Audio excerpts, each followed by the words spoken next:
নমস্কার বন্ধুরা, পল্লবী কিচেনে আপনাদের সবাইকে স্বাগত। আজ আমি আপনাদের সামনে নিয়ে হাজির হয়েছি ঘরে থাকা কিছু সাধারণ মশলা দিয়ে অসাধারণ টেস্টে চিকেন কারি রেসিপি নিয়ে। এই রেসিপিটা করার জন্য আমি এখানে 600 গ্রাম মতন চিকেন ধুয়ে পরিষ্কার করে একটি বোলের মধ্যে নিয়ে নিয়েছি। এবার এই চিকেনটার মধ্যে দিয়ে দিচ্ছি 1 টেবিল স্পুন মতন পাতিলেবুর রস দিয়ে আমি মাখিয়ে আধা ঘন্টার জন্য রেখে দেব। অনেকেই আছে যারা পোলট্রি চিকেন একদমই পছন্দ করে না, তারা অবশ্যই এই রেসিপিটা একবার ট্রাই করে দেখবেন। আশা করি এরপর থেকে পোলট্রি চিকেন খেতে আপনাদের খুব একটা প্রবলেম হবে না। এবারে আমি একটা ওভেনে ননস্টিক কড়া বসিয়ে নিলাম। কড়াইটা ভালোভাবে গরম হয়ে গেলে তাতে আমি দিয়ে দিচ্ছি পরিমাণ মতন সাদা তেল। সাদা তেলটা এখানে গরম হয়ে গিয়েছে।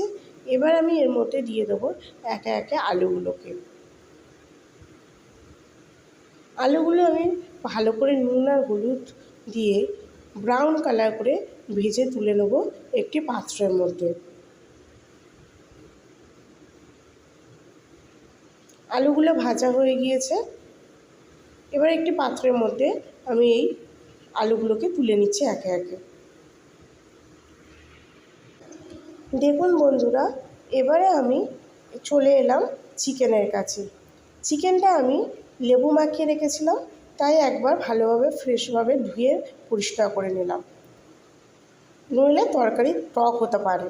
এবার এখানে আমি একটা পেস্ট করে নিচ্ছি আদা, রসুন, শুকনো লঙ্কা, কাঁচা লঙ্কা দিয়ে।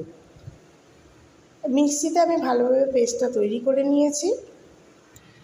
এবার আমি মাংসটা ভালো করে ম্যারিনেট করে নেব। তাই মাংসের মধ্যে দিলাম পরিমাণ মতো লবণ, পরিমাণ মতন হলুদ গুঁড়ো, পরিমাণ মতন লঙ্কার গুঁড়ো, কুচনো পেঁয়াজ, কুচনো টমেটো আর সেই কাঁচা লঙ্কা, আদা, রসুনের পেস্টটা দিয়ে আমি আলতো হাতে খুব ভালোভাবে মাংসটা মেখে নিলাম।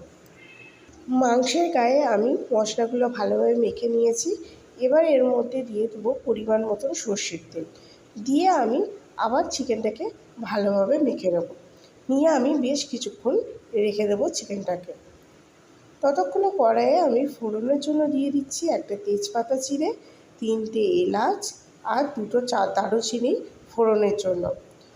এলাচ আর তেজপাতা থেকে একটা সুন্দর সেন্ট বেরোলে দিয়ে দেবো গোটা জিরে আর সামান্য পরিমাণের হিং দিয়ে আমি মশলাটাকে নেড়ে চেড়ে নিয়ে তার মধ্যে দিয়ে দেবো কুচি করে রাখা পেঁয়াজ আর কুচি করে রাখা টমেটো কুচি আর অবশিষ্ট পেস্টটা।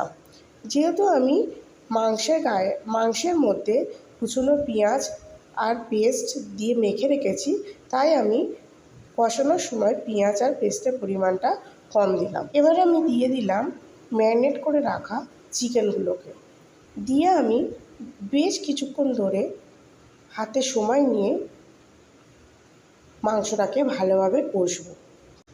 মাংসটা বেশ কিছুক্ষণ কষানোর পর আমি এর মধ্যে দিয়ে দেব কাশ্মীরি চিলি পাউডার, মাংসটাতে একটা সুন্দর কালার আসার জন্য। দিয়ে আমি আরও বেশ কিছুক্ষণ কষিয়ে নেব।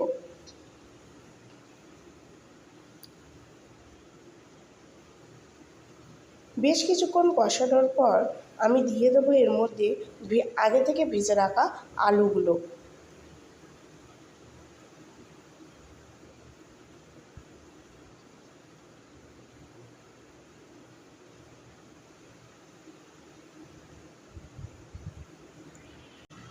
আলু দিয়ে আরও বেশ কিছুক্ষণ কষানোর পর এর মধ্যে আমি দিয়ে দেবো একটি পেস্ট।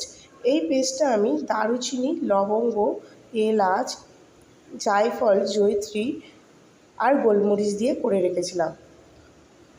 কষানোর সময় এই পেস্টটি দিলে মাংসের স্বাদ আরও দ্বিগুণ বেড়ে যায়। এই পেস্টটি দিয়ে আমি আরও আধা ঘন্টা ভালোভাবে লো ফ্লেমে কষিয়ে নিলাম। নিয়ে আমি ঢাকা দিয়ে দিলাম। ঢাকা দিয়ে কিছুক্ষণ পর ঢাকনাটা খুলে নিয়ে আরও বেশ কিছুক্ষণ নাড়িয়ে চাড়িয়ে নিলাম। দিয়ে এর মধ্যে দিয়ে দিচ্ছি উষ্ণ করে রাখা গরম জল দিয়ে আমি বেশ কিছুক্ষণ এটাকে ফোটাবো। দেখুন বন্ধুরা, ঝোলটা ফুটে গিয়েছে, আলুটাও প্রায় সিদ্ধ হয়ে এসেছে। এখানে আমার মাংসের রেসিপিটা রেডি হয়ে গিয়েছে। এবার আমি নামিয়ে নেব। নামিয়ে নেওয়ার আগে আমি এর মধ্যে দিয়ে দিলাম সামান্য পরিমাণে গরম মশলা আর সামান্য পরিমাণে ঘি দিয়ে আমি মাংসটা ভালোভাবে নাড়িয়ে চাড়িয়ে নামিয়ে নিচ্ছি একটি পাত্রে। আমার এই রেসিপিটা যদি আপনাদের ভালো লেগে থাকে তাহলে প্লিজ একটা লাইক করে দেবেন, শেয়ার করে দেবেন এবং চ্যানেলটা সাবস্ক্রাইব করে দেবেন।